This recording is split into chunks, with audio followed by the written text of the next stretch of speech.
Hello students, आज हम लोग डिस्कस करने जा रहे हैं अपना क्वेश्चन नंबर 12 एक्सरसाइज 9C था। तो लास्ट क्लास में हमने डिस्कस किया था 1 से लेकर के 11 तक। तो आज अपन डिस्कस करेंगे क्वेश्चन नंबर 12 से लेकर के 15 तक के क्वेश्चंस। है ना स्टूडेंट्स, क्वेश्चंस को थोड़ा सा समझना है, इनका पैटर्न बिल्कुल ही अलग है ना जो अपने पास है। आपको समझ के करना है क्वेश्चंस को, किस तरीके से हमें इसका आंसर देना है। क्वेश्चन की लैंग्वेज को समझेंगे, लैंग्वेज लिखी हुई है उस हिसाब से हमें उसके आंसर देना है। हमें कोई जल्दबाजी नहीं करनी है, आराम से हमें सोचना है, सोचने के बाद जो अपने पास में इसके आंसर है वो हमें देने हैं और प्रैक्टिस करनी है कि इस तरह के क्वेश्चंस को हमें किस तरीके से करना है। ओके स्टूडेंट्स, तो चलते हैं क्वेश्चन नंबर 12 में। क्वेश्चन नंबर 12 अपने पास में आप देख सकते हैं बुक के अंदर क्वेश्चन नंबर आपके पास में 12 है ना, पेज नंबर 133 पे बुक के अंदर क्वेश्चन है, क्वेश्चन 12 है। मैं पढ़ रहा हूँ, आप अपनी बुक से देख सकते हैं। The equation x plus 3y by 12 is equals to 27 relates two variables, दो वेरिएबल को रिलेट कर रही है। x is the price and y is the quantity. Write the domain and range of the function when x is the price and second quantity y are considered as independent variables. ये कह रहा है students अपने पास में कि ये जो इक्वेशन दे रखी है, ये जो इक्वेशन अपने को दे रखी है, एक आपके पास में किसी भी फंक्शन के लिए इक्वेशन दे रखी है x plus 3y by 2 is equals to 27 equation दे रखी है जिसके अंदर दो वेरिएबल है स्टूडेंट्स। दो वेरिएबल कौन कौन से, एक x है और एक y है। क्वेश्चन ये कह रहा है कि जो x है स्टूडेंट्स वो तो है आपका प्राइस और y जो है वो है आपकी क्वांटिटी। ओके, समझेंगे बात को। x तो है आपका प्राइस और y है स्टूडेंट्स क्वांटिटी। दोनों इंडिपेंडेंट वेरिएबल है। इंडिपेंडेंट का मतलब एक दूसरे के ऊपर डिपेंडेंसी नहीं है। ओके, अब देखो क्या होगा। अब ये कह रहा है, हमने देखा कि x को तो प्राइस का है और क्वांटिटी को y का है। दो कंडीशन है ना, x एंड y आपका इंडिपेंडेंट वेरिएबल, दोनों इंडिपेंडेंट वेरिएबल है। आपको दो चीज फाइंड करनी है, डोमेन और रेंज। ये डोमेन क्या होगी, रेंज क्या होगी। सर अगर हमारे पास में एरो डायग्राम होता तो हम तो फटाफट से निकाल लेते। ओके, लेकिन यहाँ पे क्या है, दोनों फंक्शन की अपनी अपनी इंपॉर्टेंस है। एक बार उसने कहा कि आप ये बताओ जब x प्राइस है तब आपके पास में जब x पूरा फंक्शन x पर डिपेंडेंस है, x केवल पूरा फंक्शन x पर डिपेंडेंट है क्योंकि दोनों इंडिपेंडेंट वेरिएबल है ना, x y पर डिपेंड नहीं है, y x पर डिपेंड नहीं है। ये कह रहा है कि x आपका पूरा एक अलग फंक्शन है, एक अलग वेरिएबल है x की फॉर्म में, तब आपकी डोमेन और रेंज क्या होगी। सेकंड क्वांटिटी y है, जब आपका पूरा फंक्शन y की फॉर्म में है तब आपकी क्वांटिटी क्या होगी। तो आपको जब x की फॉर्म में पूरा फंक्शन गिवन है स्टूडेंट्स तब आपकी डोमेन और रेंज क्या होगी वो हमें बताना है। और जब स्टूडेंट y की फॉर्म में आपका पूरा फंक्शन है तो आपको ये बताना है कि डोमेन और रेंज क्या होगी। ओके, तो देखेंगे सबसे पहले अपन ने क्या किया कि ये हमारा फंक्शन था x plus 3y/2 equals to 27, इसको हमने यहाँ पे लिख लिया है और x की फॉर्म में करना है। पहला प्राइस के लिए लिखना है, प्राइस x की फॉर्म में, तो x की फॉर्म में पूरा फंक्शन को कन्वर्ट करने के लिए हमने 3y/2 को उधर भेज दिया तो 27 - 3y/2 इसका नाम है इक्वेशन फर्स्ट रख दिया। अब देखना x के लिए लिखना चाह रहे हैं, x को इसलिए हम x को तो कहेंगे डोमेन, है ना, तो x की वैल्यू आएगी इसको डोमेन कहेंगे और जो आपके पास में x की वैल्यू के रेस्पेक्ट में जो y की वैल्यू आएगी उसका नाम क्या रखेंगे, जनरली अपन करते भी ऐसे ही मेन फंक्शन के लिए। तो all the possible values of x थी हमारे यहाँ पे वो सेम वही है जो पहले इस फंक्शन के लिए होती थी। x की जो भी वैल्यू आएगी उसको तो अपन कहेंगे डोमेन और y की स्क्वायर जो भी वैल्यू आएगी उसका नाम क्या रखेंगे, रेंज। बट ध्यान ये रखना है कि इसका इस जो इक्वेशन है x और y की ऐसी वैल्यू ये आनी चाहिए। x क्या है, प्राइस का मतलब ये हो गया कि x कभी नेगेटिव नहीं हो सकता। ओके, y क्या है, क्वांटिटी का मतलब क्वांटिटी जीरो हो सकती है, प्राइस जीरो हो सकती है, लेकिन क्वांटिटी और प्राइस नेगेटिव नहीं होनी चाहिए। इस बात का विशेष ध्यान रखना है आपने को। इस बात को इंपॉर्टेंस देना है कि x भी जीरो है, y भी जीरो हो सकता है, लेकिन x और y एक प्राइस है और एक स्टूडेंट्स क्वांटिटी है, वो कभी भी नेगेटिव नहीं होनी चाहिए। तो देखो हमने कुछ वैल्यू निकाली है, x हो गया आपका डोमेन और y रेंज होगा, फाइंड करनी है। अगर y जीरो हो, जीरो का मतलब अगर क्वांटिटी जीरो हो तो प्राइस कितनी है, 27 है। अगर y 4 होगी तो x आप इसमें पुट करके चेक करेंगे 21 आएगा। y 10 आएगा आपके पास में तो 10 25 15 15 तो किसी का देखना 12। फिर हमने कहा कि और भी कुछ वैल्यू कर सकते हैं। y अगर 18 हो, इसके अंदर y अगर 18 पुट करें तो x की वैल्यू 0 आ गई है और अगर y 20 पर तो x की वैल्यू कितनी आ गई, -3 पे -3 तो हम ले नहीं सकते। इसका मतलब ये हो गया स्टूडेंट्स कि हम जो y जो हमारे पॉसिबल वैल्यूज है वो 0 हो सकता है, 4 हो सकता है, 10 हो सकता है, 18 हो सकता है, मतलब 0 से लेकर के 18 तक कुछ भी हो सकता है। ओके, x की वैल्यू 0 से लेकर के 18 के बीच में मैंने तो कुछ सिलेक्टेड वैल्यू ली है, आपको रैंडम वैल्यू भी और भी दे सकते हो। ये हमने देखा कि y की वैल्यू स्टूडेंट 0 से लेकर के 18 तक तो कुछ भी हो सकता है। ये तो हो गया फिक्स बात हमारी। अगर उसके रेस्पेक्ट में x देखें, x क्या थी, प्राइस क्या हो सकती है, 27 21 12 0 आ रही है, मतलब प्राइस जो आ रही है स्टूडेंट्स वो भी कितनी आ रही है, 0 से लेकर के 27 तक प्राइस भी कितनी हो सकती है। तो हमने कहा कि x की वैल्यू को तो हमने डोमेन कहा था, तो स्टूडेंट्स डोमेन हो गया 0 से लेकर के 27 तक। y की वैल्यू को हमने रेंज कहा था, तो वो 0 से लेकर के कहां तक होगी स्टूडेंट्स 18 तक। क्यों? क्योंकि हमारा फंक्शन प्राइस के ऊपर डिपेंडेंट था, पूरी x की प्राइस है, तो x की जो वैल्यू आ गई उसको हमने डोमेन कहा, और स्टूडेंट जो y की वैल्यू आ गई उसको हमने क्या कहा, उसको हमने कहा रेंज। डोमेन हो गया 0 से लेकर 27 तक, किसके लिए? डोमेन के लिए, x के लिए, और रेंज y के लिए कितना हो गया 0 से लेकर 18 तक। तो इस क्वेश्चन का फर्स्ट पार्ट ये हो गया। अब सेकंड पार्ट जो था वो किसके लिए लिखा गया उसने? स्टूडेंट्स वो लिखा गया क्वांटिटी के लिए, कि क्वांटिटी क्या होगी। अब समझना स्टूडेंट्स, क्वांटिटी तो हमने क्या कहा, जो हमारा 4 क्वांटिटी का है, इसके लिए हमारा फंक्शन क्या था, x + 3y/2 = 27 हमारा फंक्शन था। हमने इसको सिंपलीफाई करके y के फॉर्म में फंक्शन को बना दिया। y के फॉर्म में फंक्शन हो गया x 2/3 × 27 - x, ये हमारा फंक्शन हो गया y की फॉर्म में। अब क्या करना, x की जगह कौन आ गया स्टूडेंट्स, y आ गया, तो क्या हो जाएगा, x की जगह y आ गया, तो x की जगह y आने की वजह से y जो क्वांटिटी है वो क्या हो जाएगा, डोमेन। समझना बात को। सर यहाँ पे तो आपने रेंज कहा था, हमने रेंज इसलिए कहा था y का जो फंक्शन किसकी फॉर्म में था, x की फॉर्म में था, तो x को डोमेन का, y रेंज। अब आपका फंक्शन क्वांटिटी के लिए लिखा गया है, y क्वांटिटी के लिए लिखा जाएगा, तो y जो आपके पास में होगा वो कंसीडर कैसे हो जाएगा, जैसे x हुआ था, तो y की जो वैल्यू होगी उसको तो कहेंगे डोमेन, और जो x की वैल्यू होगी स्टूडेंट्स, उसको जो प्राइस होगी उसका नाम क्या रखेंगे अपन, रेंज। अब देखो वैल्यू हमने निकाली, x की जगह 27 पुट कर लो तो y की वैल्यू 0 आएगी, x की जगह 21 पुट करो y की वैल्यू 4 आएगी, x की जगह 12 पुट करो y की वैल्यू 10 आएगी, x की 0 पुट करो y की वैल्यू वही वैल्यू आएगी, तो वैल्यू तो वही आएगी ना। फंक्शन जब होगा वही है, फंक्शन ये था x + 3y/2 = 27 ही है, उसको तोड़ के कैसे भी लिखो वो तो होगा वही रहेगा ना, फंक्शन होगा भी रहेगा, इसका मतलब क्या होगा, वैल्यू भी वो हो जाएगी। बस आपके पास में चेंज ये हो जाएगी नाम कैसे चेंज हो जाएगा कि भाई क्वांटिटी का नाम डोमेन था, यहाँ पे क्वांटिटी कौन थी, रेंज थी, यहाँ पे तो रेंज का नाम प्राइस था, यहाँ पे डोमेन का नाम प्राइस था। तो बस हमने क्या कहा अपने पास में, जो डोमेन वैल्यू आ रही है स्टूडेंट 0 से लेकर के 18 तक, 0 से लेकर के 18 तक आ रही है आपके पास में डोमेन कौन है, डोमेन है आपके पास में क्वांटिटी कौन सी 0 4 10 18 तक आएगी, 0 से लेकर के 18 तक कोई सी वैल्यू होगी, इससे आगे नहीं जा सकते। क्यों नहीं जा सकते, क्योंकि क्वांटिटी को भी नेगेटिव नहीं हो सकती और आपकी प्राइस भी नेगेटिव नहीं हो सकती, है ना। प्राइस नेगेटिव का मतलब क्या होता है, प्राइस नेगेटिव का मतलब होता है उधारी, है ना, प्राइस नेगेटिव का मतलब क्या होता है, उधारी, है ना, वो अपने पास में आनी है।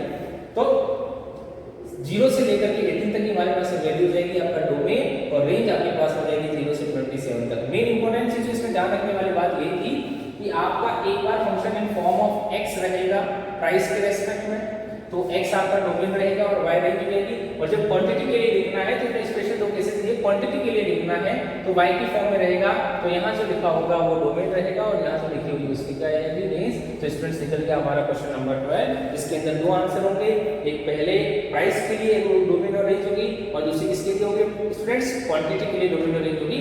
तो इस तरीके का आपका क्वेश्चन नंबर आपके पास में कौन सा है स्टूडेंट्स, क्वेश्चन नंबर जो 12 है आपके पास में, तो आप इसको अच्छे से कर सकते हैं क्वेश्चन नंबर 12 को भी। क्वेश्चन नंबर 12 को आपको किस तरीके से करना है, बहुत सिंपल सा है, आपको पढ़ना है, पढ़ के समझ के करना है। स्टूडेंट्स नेक्स्ट क्वेश्चन नंबर 13 जो आपके पास में था 12 के बाद में 13 कि 13 क्या कह बुक के अंदर पढ़ेंगे आपको पेज नंबर 134 का। एंड स्टूडेंट जब भी आप वीडियो देखो या कोई भी देखो तो उसको ऐसे टाइम पास के लिए करने के लिए वीडियो मत देखो, है ना। जब भी आप वीडियो देखो तो आपके पास में एक कॉपी होनी चाहिए, आपके पास में अपनी बुक होनी चाहिए कि आप उससे वीडियो देख रहे हैं और आप उसको कर रहे हैं, है ना। क्योंकि आप इसे केवल वीडियो देख के फॉर्मेलिटी करोगे, हाँ हमने देख लिया समझ लिया हमें समझ में आ गया, तो उधर नहीं, मैंने आपको बना दिया, वीडियो बना दिया, आपको सेंड कर दिया, आपने वीडियो देख लिया, आपको काम कंप्लीट नहीं हुआ। आप वीडियो देखते वक्त अगर मैं 1 घंटे का वीडियो भेज रहा हूँ तो उस वीडियो को देखने के लिए आपको कम से कम 2 से 3 घंटे लगने चाहिए। क्यों लगने चाहिए, क्योंकि आप पहले आप वीडियो देखोगे, वीडियो चल रहा है, आपने अपनी बुक ली आपके साथ, बुक से देख के उसको समझ रहे हो, अच्छा इस क्वेश्चन को इस तरीके से किया आपने, फिर उसको आपने समझा, पहले क्वेश्चन बुक में से पढ़ा, अच्छा सर नहीं से पढ़ा था, फिर पढ़ने के बाद आपने उसको लिखा कि हाँ ऐसा हो गया, फिर आपने उसको बिना देख के लिखने की कोशिश की कि हाँ इसको समझ के अब लिखते अपने हिसाब से। तो बेटा 1 घंटे की वीडियो के लिए कम से कम आपको 3 घंटे लगाने पड़ेंगे, है ना, तब जाकर आपको क्वेश्चन समझ में आएंगे। तो आप ऐसे फॉर्मेलिटी नहीं कर सकते। अब अपन यूट्यूब पे कोई ऐसे गाना वाना नहीं सुन रहे कि आपने गाना सुन लिया हाँ ठीक है, नहीं समझ में नहीं आएगा, बिल्कुल एकदम नया कंसेप्ट चल रहा है। तो आप जो भी पढ़ रहे हैं बेटा उसको अच्छे से पढ़ें, टाइम लग रहा है तो टाइम दे रहे हो, उसको देना ही पड़ेगा, घर में बैठ के क्या करें, कुछ नहीं कर रहे हैं, है ना। तो आप उसको पढ़ें, समझें, समझने के बाद आपके पास में उसको लिखें, सिस्टमेटिक वे में लिखें, क्योंकि आपको फिर वापस आपको बार बार वीडियो देखने की जरूरत नहीं, आपने एक बार देख लिया, आपके पास नोट्स बना लिया, आपने उसका फेयर काम कर लिया, नोट्स बना लिए, और उसके बाद आपके पास में आपको देखे, है ना, और पढ़ाई करें। तो चलते बेटा नेक्स्ट क्वेश्चन अपने पास में 13 है। 13 क्या कह रहा है देखो, समझेंगे आपके पास में 13 क्वेश्चन क्या कह रहा है, बुक के अंदर क्वेश्चन है, आपको देखना है। A company produce an item whose production cost C is equals to 100 plus 5x where x is the number of item produced, है ना, बुक के अंदर से। If the entire stock is sold at the rate of 10 rupees per item, then we determine the revenue function and also find the break even point। इसके लिए students दो चीजें कही अपन से, आपके पास में कह रहा है कि C आपका एक फंक्शन है ना, कॉस्ट फंक्शन है, जो 100 plus 5x के फॉर्म में आपको दे रखा है। x क्या है, x is the number of item produced, number of item जो प्रोड्यूस हो रही है उसका नाम रखा गया x, ओके। और इसमें ये भी कहा कि entire stock is sold at the rate of 10 rupees 10 पर आइटम, है ना, ये बड़ी इंपॉर्टेंट चीज दे रखी है इसको अपन ने, कि पूरा जो स्टॉक है वो कैसे उसने सेल किया है, उसने इस तरीके से सेल किया है पूरा स्टॉक कि एक आइटम की कॉस्ट कितनी है, 10 रुपए, है ना, एक आइटम की कॉस्ट कितनी है, 10 रुपए, 10 रुपीस पर आइटम, रेट ऑफ, तो रिवेन्यू फंक्शन बताना है और ब्रेक इवन पॉइंट बताना है कि रिवेन्यू फंक्शन क्या होगा और ब्रेक इवन पॉइंट क्या होगा। तो बेटा अगर इससे पहले जो मैंने आपको वीडियो भेजी थी, आपके पास जब function type of the function की वीडियो भेजी थी, आप उस टाइप ऑफ फंक्शन की वीडियो में देखो, उसके अंदर मैंने बताया है कि रिवेन्यू फंक्शन क्या होता है, कॉस्ट फंक्शन क्या होता है, प्रॉफिट फंक्शन क्या होता है, ब्रेक इवन पॉइंट क्या होता है, ये सब सारी सिचुएशन हम जब टाइप ऑफ फंक्शन का जो वीडियो है आपके पास में आप उसको देखें, उसके अंदर मैंने अच्छे से डिस्क्राइब कर रखा है कि बेटा कॉस्ट फंक्शन कौन सी होती है, रेवेन्यू फंक्शन कौन सी होती है, ब्रेक इवन पॉइंट कौन सी होती है। फिर भी यहाँ पे जो क्वेश्चन आ रहा है अपन यहाँ पे इसको क्लियर करने की कोशिश करेंगे, लेकिन आप पुराने वीडियोस भी देखें, है ना। वीडियोस नहीं देख रहे क्योंकि मेरे को पता है वीडियोस के अंदर व्यूअर्स ही नहीं बढ़ रहे, अब व्यूज नहीं बढ़ रहे इसका मतलब क्या हो गया, तो वीडियो देख ही नहीं रहे, है ना। तो भैया वीडियो देखो किसके लिए बना रहे हैं, मेहनत किसके लिए कर रहे हैं, तुम लोगों के लिए कर रहे हैं, तुम लोग वीडियो देखोगे नहीं तो फिर एग्जाम में कैसे दोगे, है ना। तो आप उसको देखे समझे, है ना, देखे बेटा समझे। तो सबसे पहले बेटा हमारा जो फंक्शन था 100 plus 5x, it is a cost function. तो इसने कहा कि हमने कहा कि ये जो हमारा फंक्शन है let's represent by cx, x क्योंकि x के फॉर्म में फंक्शन है, y होता है तो y, ये हो गया कॉस्ट फंक्शन, ओके। अब हमारे पास में क्या दिखा था, हमने यहाँ पे लिखा revenue function rx, revenue function को rx कहते हैं। इसको निकालने का तरीका समझेंगे, रेट पर आइटम, आइटम की रेट कितनी है, पर आइटम की रेट कितनी है, मल्टीप्लाई नंबर ऑफ आइटम्स, पर आइटम की रेट कितनी है 10 रुपीस, 10 रुपीस पर आइटम की रेट है, नंबर ऑफ आइटम्स कितने हैं, नंबर ऑफ आइटम कितने हैं स्टूडेंट्स x, तो हमारी रेवेन्यू फंक्शन कितने होंगे 10x। ये रेवेन्यू फंक्शन निकालने के लिए अपने को याद रखना है कि रेट पर आइटम, एक आइटम की रेट कितनी है multiply number of items, number of item x है, x आपके पास में मैक्सिमम नंबर ऑफ आइटम, हर बार आपको x ही रैंक करने के लिए स्टार्टिंग क्वेश्चन आपके पास x होगा, तो नंबर ऑफ आइटम अगर x है तो रेट आपके पास रेवेन्यू फंक्शन कितना हो जाएगा 10x, रेवेन्यू फंक्शन का। अगर आप पुराना वीडियो देखें तो हमने प्रॉफिट फंक्शन के लिए हमने लिखा था कि प्रॉफिट कब होगा कि रेवेन्यू माइनस कितनी कॉस्ट। ये प्रॉफिट एक सिंपल सी आप बात याद होनी चाहिए, तो कॉमन सेंस की बात है। अगर आपको ये पता भी नहीं है, आपको फॉर्मूला नहीं पता है, तो भी हमें पता है कि भैया अगर कोई भी अपन काम करते हैं, कोई भी अपन इंडस्ट्री लगाते हैं, छोटा मोटा कोई भी बिजनेस करते हैं, तो आपके पास में प्रॉफिट निकालना तो कैसा होता है कि जैसे आपने फॉर एग्जांपल आपने दुकान लगाई, आपने एक शॉप लगाई, शॉप के आपके पास में आपने लगाया, उस शॉप को लगाने के लिए आपने लगाया 5 लाख रुपए, है ना, शॉप का सब सेटलमेंट कर दिया, 5 लाख रुपए में आपने उसको स्टार्ट किया, ओके। फिर आपने 5 लाख रुपए लगा दिए, अब आपके पास से सामान, उस 5 लाख का अपना सामान भी आया, सब कुछ हो गया, फिर आपका सामान बेचा, आपने सामान बेचा और महीने के एंडिंग में आपने हिसाब किया, आपके पास में ईयर के एंडिंग में आपने हिसाब कैलकुलेट किया कि आपके पास में आपने कितने पैसे शॉप पे कलेक्ट हुए, दैट्स कॉल्ड रेवेन्यू, कि कितने पैसे कलेक्ट हुए उसको अपन कहेंगे रेवेन्यू, कि हमारे पास में कितने पैसे आए रेवेन्यू। तो आपने देखा कि आपके पास में रेवेन्यू आ गई, आपने 5 लाख रुपए लगाकर शॉप स्टार्ट की थी, शॉप अच्छी चली और आपके पास में आपकी रेवेन्यू मिली 10 लाख रुपए, है ना, मतलब जो रेवेन्यू मतलब जो आइटम, जो रुपीस आपकी दुकान पे कलेक्ट हुए वो 10 लाख रुपए। तो आपको प्रॉफिट निकालना, तो आप क्या करेंगे कि भैया पहले उस 5 लाख को तो हटा दे रहे जो हमने लगाए थे, उसके बाद जो बचा हुआ वो हमारा प्रॉफिट है। तो हमने कहा जब 10 लाख रुपए आपने कमाए हैं तो उसमें से 5 लाख रुपए वो पहले हटा देते हैं जो हमने जब दुकान खोली थी, जब शॉप ओपन की थी तब हमने लगाए थे, तो 5 लाख रुपए हटा दिए। तो इसका मतलब ये हो गया कि profit function PH is equal to revenue function जो हमने अर्न किया है वो माइनस हमारी जो कॉस्ट थी, तब जाके प्रॉफिट आएगा। तो profit function px equal to rx मतलब रेवेन्यू माइनस cx मतलब कॉस्ट फंक्शन, है ना, माइनस cx मतलब स्टूडेंट्स कॉस्ट फंक्शन, ये हो गया। तो rx कितना है, अभी अपन rx निकाला 10 माइनस 100 प्लस 5x का था कॉस्ट फंक्शन, हमने इसको माइनस किया तो कितना हो जाएगा माइनस का 100 प्लस 5x, ये हो गया। अब क्या होगा, अब इसमें क्वेश्चन है ये काम रेवेन्यू फंक्शन का हो गया, break even point, break even point हमेशा प्रॉफिट फंक्शन से निकलेगा, इसलिए हमने क्या निकाला बेटा प्रॉफिट फंक्शन। अब चलते हैं कि ब्रेक इवन पॉइंट क्या कहता है, break even point, break for break even point हमें ये पता होना चाहिए, हमने वीडियो के अंदर डिस्कस किया है स्टूडेंट्स कि ब्रेक इवन पॉइंट के लिए जो आपका प्रॉफिट है वो 0 होता है ना, मतलब आप आपके ब्रेक इवन पॉइंट की वो सिचुएशन होती है जो ना तो आपका प्रॉफिट हुआ है ना आपका लॉस हुआ है। मतलब जितना आप जैसे 5 लाख आपने लगाए थे, आपको 5 लाख मिले हैं, आपने उस ईयर के अंदर आपको कुछ भी प्रॉफिट नहीं हुआ, इसका मतलब that is called a break even point. उसको ब्रेक इवन पॉइंट कहते हैं, no loss no profit. Okay, कोई भी लॉस नहीं है, कोई भी प्रॉफिट नहीं है, तो ब्रेक इवन पॉइंट आपके पास में ये हो गया px इक्वल्स टू कितना 0। ओके, px इक्वल्स टू आपको पुट करना है 0, उसके अंदर px की वैल्यू 0 पुट करनी है, px की वैल्यू 0 पुट कर दी तो आपके पास में कितना हो जाएगा, ये हो जाएगा आपके पास में px की वैल्यू 0 पुट की तो माइनस का 100 प्लस 5, इसको हमने सॉल्व किया तो x इक्वल्स टू क्या हो जाएगा 20 और x equals to 20 what is x, x is what number of items. तो ध्यान रखना कि जब भी ब्रेक इवन पॉइंट की बात करेगा तो ब्रेक इवन पॉइंट्स में क्या मिलेंगे, नंबर ऑफ आइटम्स मिलेंगे, नंबर वैल्यूज मिलेंगी। ओके, तो आपके पास में 20 आइटम्स जब तक प्रोड्यूस होते हैं इस पर्टिकुलर सिचुएशन के लिए, जब 20 आइटम प्रोड्यूस होंगे हैं तब तक तो ब्रेक इवन पॉइंट की कंडीशन है। मतलब 20 आइटम तक, जैसे 20 आइटम आपने सोल्व किए ना, 20 आइटम सॉल्व कर दिए तो 20 आइटम तक तो आपके नो लॉस नो प्रॉफिट होगा, उसके बाद की बात आपके पास में प्रॉफिट या लॉस की रहेगी, तो यहाँ तक तो नो लॉस नो प्रॉफिट रहेगा, तो x इक्वल्स टू 20 आंसर हो जाएगा। ध्यान रखना जब भी ब्रेक इवन पॉइंट की बात करेगा हमें हमेशा एक नंबर मिलेगा that is x, that is आपके पास में वैल्यू।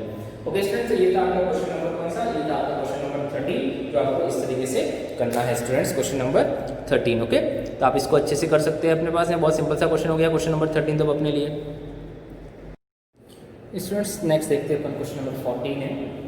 क्वेश्चन नंबर 14 मैं बुक में से पढ़ रहा हूँ, आप देख सकते हैं क्वेश्चन नंबर 14 में किस तरीके से मैं बुक में से पढ़ रहा हूँ। क्वेश्चन नंबर 14 देखेंगे, a chocolate company wants to give a bonus to its employees. The introductions of bonus will result in the increase the cost of production. The cost of production is Cx equals to rupees 3.5x plus 12,000, where x is the number of chocolates produced. First, if the chocolate is sold for rupees 6, find the number of chocolate. What should be the produce to ensure no loss? If the selling price increases by rupees 0.50, determine the break-even point. If at least the 6,000 chocolates can be sold daily, what should be the selling price of each chocolate to ensure no loss? मतलब अपने बेटा एक cost function दे रखा है Cx equals to rupees 3.5x plus 12,000।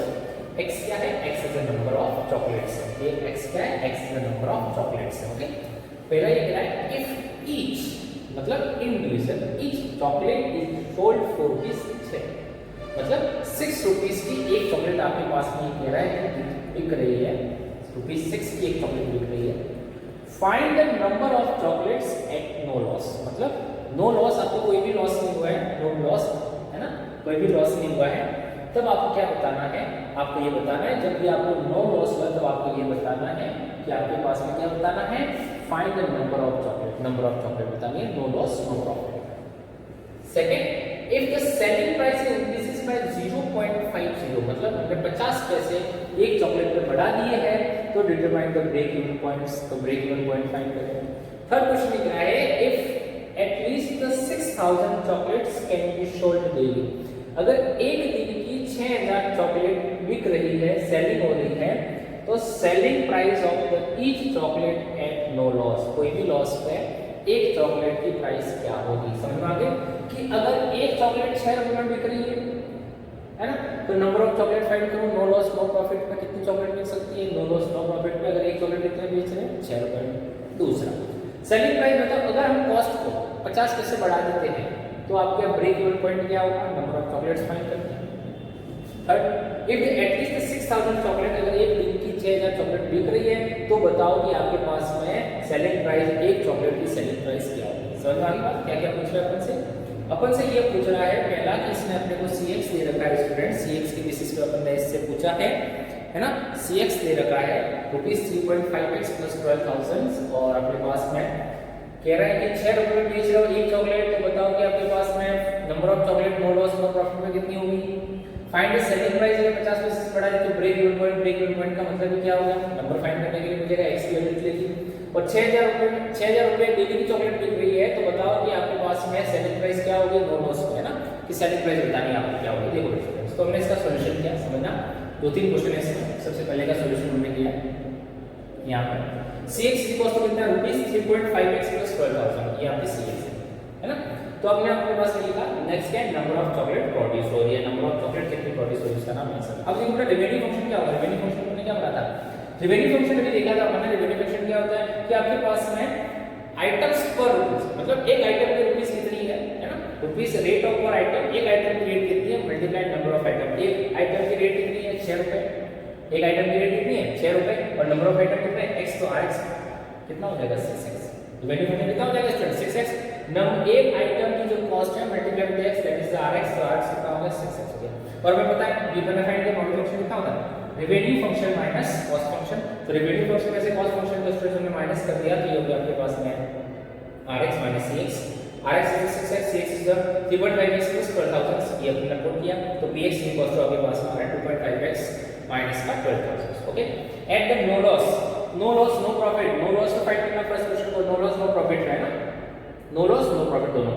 तो no loss no profit, no loss and no profit में क्या होता है, नो लॉस और नो प्रॉफिट में px इक्वल्स टू 0 पुट करना है, px इक्वल्स टू 0 पुट करते हैं, x इक्वल्स टू कितना हो गया 4800 आइटम्स प्रोड्यूस हो जाएंगे।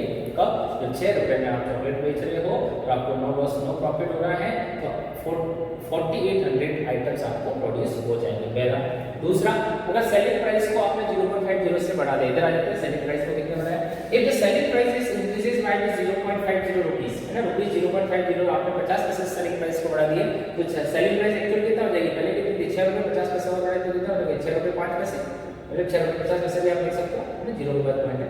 तो आपके पास rx कितना हो जाएगा, rx हो जाएगा कितना, rx अब rx का एक आइटम की कॉस्ट कितनी होगी 6.50, नंबर ऑफ आइटम्स कितने x, तो rx कितना हो गया 6.5x, ये हो गया आपका rx, rx होता है आपके पास में 6.50x, है ना, ये हो गया आपका rx। आई बस समझ, px अपन जानते हैं आगे बात क्या, rx minus cx, rx का 6.5x माइनस का cx जो पहले आपके पास में ये था cx ये रहा 3.5x plus 12,000, ये स्टूडेंट्स ने लिया, यहाँ पे नोट कर लिया। तो px equal to 3x, px इसमें से इसको सब्ट्रैक्ट करेंगे 3x minus 12,000 बचा। At the break even point, break even point का मतलब ये दिखा नहीं, वो determine the break even point, break even point इसमें स्पेशल मेंशन किया। तो ब्रेक इवन पॉइंट हो या नो लॉस नो प्रॉफिट हो, हमने तो एक ही पढ़ा है, तो px को 0 बोल देना, px को 0 बोल देना, तो इसको सॉल्व किया 3x minus 12,000 equal to 0 plus आगे मिल जाएगा, 3 से डिवाइड करेंगे तो x इक्वल टू कितना बनेगा 4000, नंबर ऑफ आइटम्स कितना बनेंगे ब्रेक इवन पॉइंट में आपके पास में 4000 आइटम्स प्रोड्यूस हो जाएंगे, जब कॉस्ट कितनी थी आपके पास में 6.5, है ना, 800 का डिफरेंस पड़ा, जब कॉस्ट 6 रुपए थी तो ब्रेक इवन पॉइंट की कंडीशन में 4800 आइटम्स थी और आपको कितना हो जाएगी 4000 आइटम्स प्रोड्यूस हो जाएंगी, तब आपके पास में नो लॉस नो प्रॉफिट होगा, 800 आपके पास में कम हो जाएंगे जब आपने पैसे बढ़ा दिए। अब थर्ड ये जानना है आपके पास में कि अगर एक दिन की मिनिमम 6000 चॉकलेट्स सोल्ड हो रही है तो सेलिंग प्राइस क्या होगी, ओके, तो नंबर ऑफ चॉकलेट्स कितनी होता है 6000, ओके। देखो cx आपको ये देना था, x क्या था, x नंबर ऑफ चॉकलेट्स थी, तो हमने x इक्वल टू 6000 कर दिया इसके अंदर, तो cx की टोटल कॉस्ट कितनी आ गई 33,000 रुपए, अगर 6000 चॉकलेट बेच दिया तो अभी कॉस्ट कितनी लगेगी 33,000, ठीक है, इसके अंदर इसके ठीक है। अब क्या करना है, अब अपने पास में टोटल चॉकलेट्स आइटम्स, मतलब टोटल चॉकलेट्स को अपन आइटम्स भी ले सकते हैं, वो कितनी है वो 6000। तो आपको क्या निकालना है, सेलिंग प्राइस निकालना है, सेलिंग प्राइस निकालने के लिए ध्यान देंगे selling price of one chocolate, एक मतलब एक आइटम की सेलिंग प्राइस कैसे निकालेंगे, जो टोटल कॉस्ट होगी उसको नंबर ऑफ आइटम्स से प्रोड्यूस से डिवाइड करेंगे, मतलब भाई 33,000 रुपए आपके पास में टोटल आए हैं, ये कितना के आए हैं 33,000 रुपए, कौन से आइटम्स के कितना सामान बेचा, सर हमने 6000 आपके पास में आइटम्स बेचे, 6000 आइटम्स बेचे, तो 33,000 का फॉर्मूला है cx total cost divided by number of item produce, तो 33,000 डिवाइडेड बाय 6000 तो दैट्स रुपीस कितना आ जाएगा 5.5, ये जो 5.5 बाय स्टूडेंट्स यही आपके पास में क्या हो जाएगा एक आइटम की कॉस्ट। भाई सिंपल सी बात है ना, आपने 10 पेन बेची है 100 रुपए में, कितनी 10 पेन बेची है और आपका खर्चा कितना लगा 100 रुपए का, है ना, कॉस्ट 100 रुपए की बैठी, तो एक ही कॉस्ट कैसे निकालेंगे भाई, जो आपके पास 100 रुपए है उसको 10 से डिवाइड करेंगे तो आपके पास नंबर हो जाएगी 10 रुपए का एक पेन आपके पास में, तो आपके पास में 100 है ना, तो आपके पास में 100 का खर्चा बचा और नंबर ऑफ डिवाइड आपके पास में, तो डिवाइड कर लो, तो 6000 जो भी क्वांटिटी है उसको टोटल से डिवाइड कर लो, 33,000 डिवाइडेड बाय 6000 करेंगे तो रुपीस 5.5 रुपीस आपके पास में क्या आएगा एक आइटम की सेलिंग प्राइस। तो ये था स्टूडेंट्स आपका क्वेश्चन नंबर 14 था स्टूडेंट्स, इसको देखेंगे क्वेश्चन नंबर 14 को, और नेक्स्ट चलते हैं अपने पास क्वेश्चन नंबर 15 की तरफ। क्वेश्चन नंबर 15 में हमें क्या करना है, क्वेश्चन नंबर 15 को अपन देखते हैं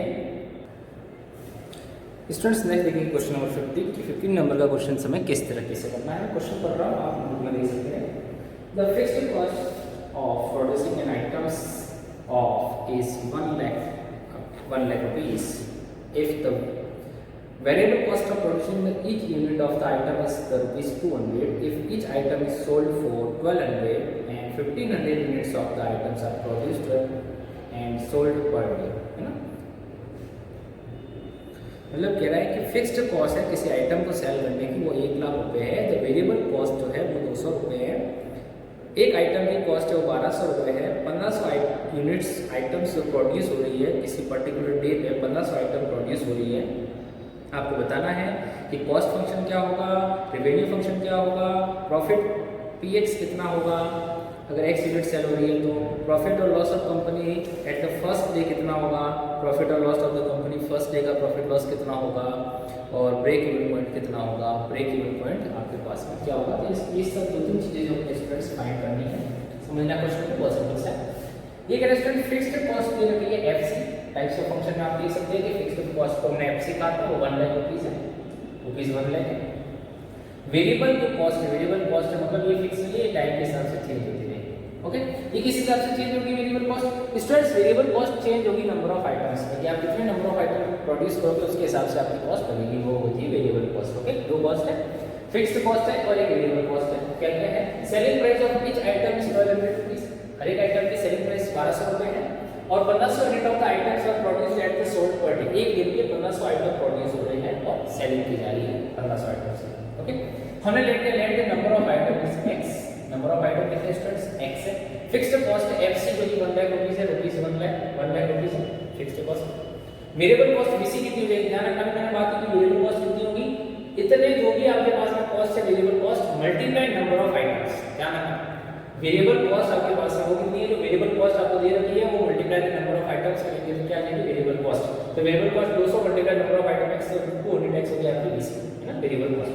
तो कॉस्ट फंक्शन टोटल कॉस्ट कितनी हो जाएगी, variable cost plus fixed cost, fixed cost plus variable cost को कहते हैं total cost. Types of function में हमने बात कर चुके हैं, देख सकते हैं पुराना वीडियो टाइप्स ऑफ फंक्शन में। टोटल कॉस्ट हमेशा ध्यान रखिए, टोटल कॉस्ट कितनी होती है स्टूडेंट्स आपके पास में, fixed cost plus variable cost, FC plus VC में करनी टोटल कॉस्ट बनती है। तो एफसी कितना है 1 लाख रुपीस और वीसी कितना था 200 एक्स, तो 200 एक्स आपकी तो कॉस्ट फंक्शन बन गया CX equal to 1 lakh plus 200 x. Okay, अब चलते हैं अपने पास में सेकंड रेवेन्यू फंक्शन निकालना। रेवेन्यू फंक्शन सबने देखा था कि पर आइटम की जो कॉस्ट होती है, पर आइटम की जो कॉस्ट है स्टूडेंट्स 1200 उसको किससे मल्टीप्लाई करना है, पर आइटम की कॉस्ट से मल्टीप्लाई करना है, नंबर ऑफ आइटम से। नंबर ऑफ आइटम कितने एक्स, तो पर आइटम की कॉस्ट है 2, उसके बाद 1200 मल्टीप्लाई एक्स क्या हो जाएगी स्टूडेंट्स पर आइटम की कॉस्ट। ओके, थर्ड क्वेश्चन के अंदर निकालना था प्रॉफिट कि पीएक्स आपके पास में कितना है आपके पास में, तो हमने जब पीएक्स इक्वल टू पीएक्स का फार्मूला तो इतनी देर हमने पढ़ लिया, पीएक्स का फार्मूला कितना PX equal to RX minus CX. Revenue function, revenue आपके पास में है उसमें से कॉस्ट को माइनस करना, रेवेन्यू कितनी है स्टूडेंट्स 1200x, सीएक्स कितना, सीएक्स हमने निकाला, सीएक्स कितना, सीएक्स आपके पास में कितना, सर सीएक्स हमने निकाला नहीं, सीएक्स कहां पे, सीएक्स हमने निकाला नहीं, सीएक्स कितना होगा, सीएक्स ये निकाला हमने 1 लाख प्लस 200, ये क्या सीएक्स है। तो कॉस्ट फंक्शन हमने निकाला था 1 लाख प्लस 200x, इसमें से इसको माइनस कर दिया तो आपके पास बचा कितना 1000 माइनस आपके पास है 1000x है, that is 1000x minus 1 lakh rupees. तो आपके पास में क्या बन जाएगा, ये पीएक्स हो गया profit function. Okay students, second question आपके पास में था कि आपको बताना था रेवेन्यू कितनी है, थर्ड क्वेश्चन में आपको बताना था प्रॉफिट कितना है, प्रॉफिट आ गया, फर्स्ट क्वेश्चन में कॉस्ट फंक्शन बताना था, सेकंड के अंदर आप पढ़ेंगे रेवेन्यू बतानी है, थर्ड के अंदर आपको प्रॉफिट फंक्शन बताना था, प्रॉफिट फंक्शन। इस तरह आ जाता है फोर्थ के अंदर क्या होता है, फोर्थ के अंदर बताना आपके पास है फर्स्ट डे की इनकम क्या होगी अगर 1500 आइटम प्रोड्यूस हो रहे हैं, है ना, 1500 आइटम प्रोड्यूस हो रहे हैं फर्स्ट डे में, पर डे कितना है, पर डे 1500 आइटम प्रोड्यूस हो रहे हैं, तो आपके पास एक दिन की पहले दिन की इनकम कितनी होगी, तो प्रॉफिट कितना है आपके पास में, बेहतर देते प्रॉफिट कितना होगा आपके पास में पहले दिन में, तो आपके पास में कितना हो जाएगा कि px equal to rx minus cx, 1000x minus 1 lakh, ये अपने पास अभी आएगा इक्वेशन फर्स्ट से, वो यहां पर कर दिया, x कितना 1500 पुट कर ले, x की कैलकुलेशन कर दी, दैट इज कितना 14 लाख। ओके, 14 लाख आपके पास में क्या आ रहा है px आता है, तो ये हो गया आपका आंसर। चलिए फिर क्वेश्चन में ब्रेक इवन पॉइंट कंडीशन में चला, ब्रेक इवन पॉइंट में क्या होता है px equal to 0, 1000x minus 1 lakh is equal to 0, तो x की वैल्यू मिलेगी इधर देगा 100, तो 100 आइटम जब तक प्रोड्यूस होंगे तब तक आपके पास कौन सी सिचुएशन आएगी बताइए, ब्रेक इवन पॉइंट की सिचुएशन आएगी, तो x इक्वल टू कितना हो जाएगा 100। स्टूडेंट्स ये था आपके पास एक्सरसाइज 9c, जिसके अंदर कुछ क्वेश्चंस थे आपके पास में, आपको इन सभी क्वेश्चंस को समझना है, समझ के करना है, एक नहीं दो नहीं तीन नहीं 4 बार करना पड़े तो 4 बार ही करना, क्योंकि अगर समझेंगे नहीं सारे वर्ड्स प्रॉब्लम है, अगर आप समझेंगे नहीं क्वेश्चंस को तो फिर आप कर नहीं पाएंगे, आप इस वीडियो को बार-बार देखें, है ना। और जितने भी स्टूडेंट्स हैं सबको कहे कि आपके पास में जो भी प्रेजेंट रह रहे हैं, जो भी आपके पास में क्लास के स्टूडेंट्स हैं, सभी इस वीडियो को देखें, क्योंकि एग्जाम के अंदर ऐसे ही कुछ आएगा और इसी सिस्टमेटिक वे की फॉर्म में आपको आंसर देने पड़ेंगे। ओके, तो स्टूडेंट्स आपके पास में ये थी आपकी एक्सरसाइज 9C के अंदर पहले अपने पास क्वेश्चन नंबर 1 से लेकर के हमने क्वेश्चन नंबर 11 देखे थे, और आज हमने देखे क्वेश्चन नंबर 12 से लेकर क्वेश्चन नंबर 15 तक। और नेक्स्ट क्लास में पढ़ेंगे आपके पास में ग्राफ ऑफ द फंक्शन, और उसके बेसिस पे जो हमारी एक्सरसाइज है कौन सी, नेक्स्ट एक्सरसाइज 9D, और उसके बाद हमारा ये अपने पास में जाएगा ये ओवर। ओके स्टूडेंट्स, तो पढ़ाई करें घर पे, है ना, आप कोशिश कर रखें, पढ़ाई करें। ओके ठीक है स्टूडेंट्स, ओके बाय।